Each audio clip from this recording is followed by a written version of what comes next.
Hello, doctors. Welcome to PLAB 2 Preparation Strategies with Dr. Cordes. I'm Alex Cordes, and I've been working on the case bank and recalls at PLAB Forum. So if you're not really familiar with PLAB Forum, you could just go and check it out because these are freely available resources. I have put the link in down below in the description, so you could just go and check it out. Feel free. Right, let's move on. So I want to talk what this video is about. This video is really about the preparation and what PLAB 2 is about.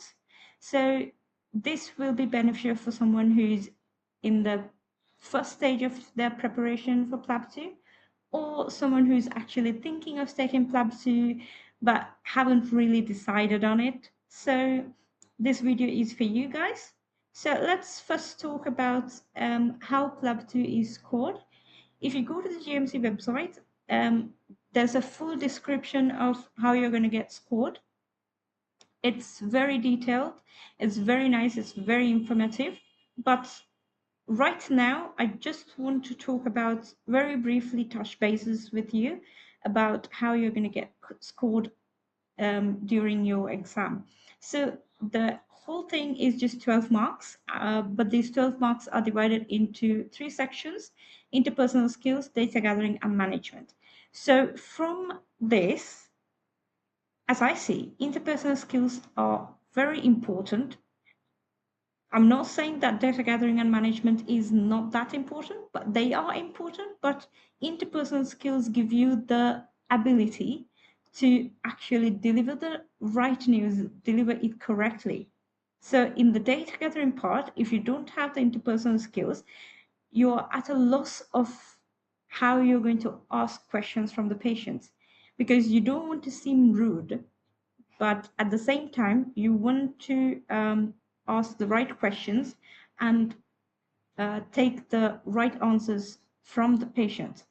And the management part, how the interpersonal skills affect your management is that when you reach a diagnosis, you need to be able to deliver the diagnosis to the patient very nicely and very clearly, not in a way that the patient is scared of it or patient takes it too chill. So it's very important. So the interpersonal skills part is on its own is very, very important, and that is something that you need to work on from the beginning. So if you think of doing PLAB 2, so this is where you're thinking of, making your interpersonal skills parts better. So because most IMGs have little bit problems when they talk or when they're trying to deliver something, when they're trying to communicate with the patient, they do face a little bit of problems there. So that would cause you to lose marks in the interpersonal skills part. So as I said, this PLAB 2 exam is a lot of performance heavy, but rather than this knowledge heavy. So that does not mean that you don't need to study. You do need to study. You do need to know the proper theory, proper management, a proper way to explain the diagnosis.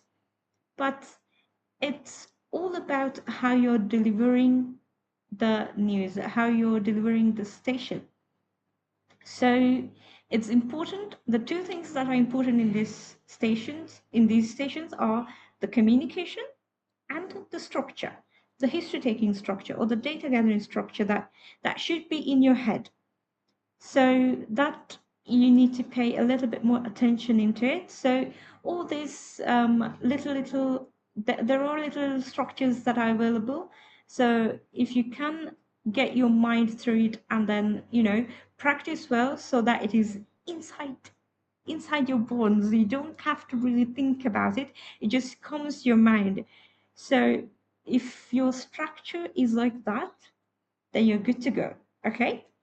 Right, moving on. Now, how you could fix the communication skills? As I said, practice. So I know that it sounds so simple. I mean, it is simple. So You just need to start practicing. I mean, not if you're at the preparatory state, you don't have to practice the whole case. You just need to practice how to say something in clear and a very respectful, very empathetic manner. That's all. So you can do this like every day. You can just talk to your partners or your family members, or if you don't want to talk to any human being, you could just talk to yourself. So just go in front of a mirror, just talk to yourself. So when you're talking, you need to check out your facial expressions, how your face looks when you're delivering something. So as an example, take a diagnosis. Take a diagnosis and imagine that you're explaining this diagnosis to your patient, and then you're trying to explain it in English. It's very simple English. So in this, when you're explaining, look at your facial expressions and check your voice. Is it softer or is it too soft? Is it too loud? is it is it like appropriate for the situation? Because if you're delivering bad news like cancer, so if your voice is too chill, happy, or loud, that is not matching for the situation. So you need to, like, think of what the situation is and adjust your voice, adjust your facial expressions, and adjust your tone, the way you're speaking. Okay? And then the other part is clarity. When you're talking, we all have our accents. We can't help it. I can't help it. And obviously, you can't too. It's not about you trying to sound British or you're trying to sound um, whoever you're trying to sound. It's all about um, saying something that another person could understand, who has never talked to you before, who does not know your accent, but they still understand you. That is what we are looking for. Okay? Right. So after this fixing the communication part, start from the beginning so you're not going to get stressed over it at the end of your preparation. Okay, so I don't want to talk about more about the PLAB 2 sources available. As I said, PLAB forum is always a choice, but there are other sources available. So feel free to go through as many as the resources, but choose one and stick to it. Do not jump around because that will waste your time. You choose one, stick to it, but whatever the resource that you choose, the the most important resource that you can have for PLAB 2 is nice guidelines and nice CKS. So if you're out of UK and you might have problems accessing nice guidelines and nice CKS, so use a VPN. You don't have to pay for a VPN. There are free VPNs available. So use one of these VPNs available and check out the nice guidelines, nice CKS. For each and every topic that you come across in the exam, there is a guideline specific for it. And they are very, very important. And the other source that you can use is Patient Info, which is another UK site. You don't need VPN to access it, all right? And then the next one that I want to talk about is that people saying that academies are necessary for your passing this exam. Believe me, academies are not necessary, because I've done it without academies. Many thousands of people have done it without academies. Academies are too expensive, and sometimes they don't worth the time and the energy that you put on. But that being said, if you're going to an academy and you think that it fits you, then it is okay. Do not change it. As I said, you choose something, you stick to it. That's how you're going to pass this exam. You're not going to pass this exam if you're just because you're referring to so many sources. Okay, just because you're referring to an academy notes and you're referring to another tutor's note and another tutor's note, and in the night you go home and then you refer some other tutor's note, that is not gonna make you pass this exam. It's all about practicing. It's all about sticking to one thing, and the other thing, it is all about nice guidelines and the patient info and all those UK websites that you can use to practice. Okay, right. Let's go ahead. I don't want to talk more about this different cases that are available in PLAB 2 exam because I think people already know about these stations. There are so many different types of stations that could come.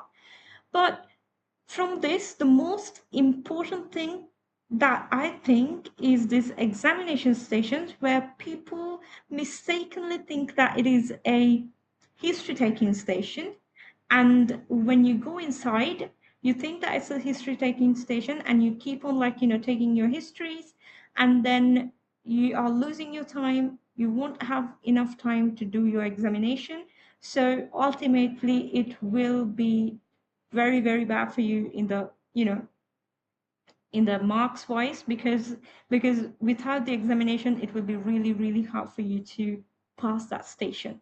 So I will do another video about how to know that this is an examination station or not, um, like in the beginning of the station, because if when you're reading the prompt they will not say that this is an examination station. So when you go inside the room you need to decide whether this is an examination station or not. There are little clues that I can give you, but I will do that in one of the other videos that I will do. So this is, as I said, this is all about the preparation part. Just yeah, so just make sure that these examination stations are really a little bit tricky, but if you know it, then you're going to be okay. All right. Now the next part is that once you decide that you want to do PLAB 2 or you have registered for PLAB 2, you need to create a study plan. Create it as soon as possible because this will help you. It will help you regulate your thoughts and it will help you regulate your stress. So if you're not working, for PLAB 2 preparation, 3 to 4 months is usually enough. But if you're working or you have a busy life, then at least have 6 months so that you're not going to get stressed in the latter part of your preparation. All right. So as I said, creating a plan is important. So usually try to how much of a time that you think that you need to prepare. Um, Divide that time into 3 parts. The first part is the research part, the second part is the theory, third part is the revision. So the first part, as I said, usually if it is just like 3 to 4 months, then take like 2 weeks or 1 week or 3 weeks. That is still fine, depending on you.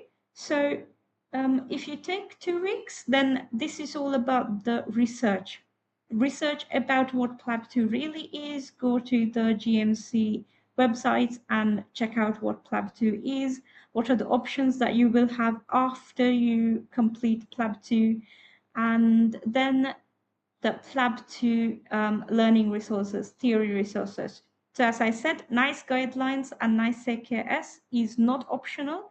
It must be a mandatory source. And then patient info is another mandatory source. But other than that, then you choose what notes that you want to follow, either whether you want to go for an academy, which is not necessary, but if you think that you want to go for an academy, go ahead. Okay, so this is all about your research, and then the next 1.5 months is about your theory. This is where you get accustomed with the theory. If you're a person who writes everything down, notes down stuff, so this is where you're making your notes. And if you're a person who's not interested in making notes, then it's still fine. You can just print some notes or you can just refer to online notes. And this is all about, putting your notes in, I would say, in one file, so that you know that, okay, this is about psychiatry, these are about GI, these are about cardiology. So you know that these topics are available and these cases are available, and these are the management, this is the diagnosis, what questions am I supposed to ask, all these things. The studying theory part is this middle part, the middle preparation part. And while you're doing this theory, most people, they just do the theory and then they forget about the, this is supposed to be a practical exam. They forget about that part and they keep on doing just the theory. Now, when you start doing the theory, it is important that you start practicing too. So either you practice with one of your partners or your family members, or, as I said, if you do not want to practice with any human beings, you can just talk to yourself in the mirror. But always, at least for just 1 week, at least have 3 to 4 times practice sessions. And then these practice sessions, try to get these random cases that you can, the cases that you have already gone through, you have already notes to. Try to get these random cases, at least 2 cases per session. So try it like that. And in the beginning, you will feel really, really, really tired, and you will feel like you're never gonna finish it in time. But believe me, you are going to finish it on time. It is going to be a piece of cake once you have gone into that groove. It's just that you need to figure it out on your own, okay? And then the last month is about the revision and practicing. Like, this is full on practicing plus revision. So in the last month, if you have just one day, divide this day into two. So if you, as an example, in the morning, you take it as revision, and then in the evening part, you take it as just practicing with one of your partners. So every day there will be revision going on. That revision would include the recalls, and then there will be practicing part going on too. So every day you will be doing theory as well as practicing. But this is not about making notes. This is not about choosing what kind of sources that you need to study. It's not about that. It is all about revision. Okay, all right. So at any point, this is all about the the preparation, and it's very brief. But at any point, if you need any guidance, if you need one-on-one support, or you need mocks, you could always just contact me via WhatsApp, and or else you could contact me via email. That is still okay. I would give you some description in the down below description. I will mention about the additional support that I could offer you guys. So in case that you're interested in one-on-one personalized guidance or mocks, just feel free to contact me. At any point you guys need a special kind of video request, you could just mention it in the comments below, so I would try to get it for you. All right, guys, thank you for listening. I hope you guys have a good day. Good luck.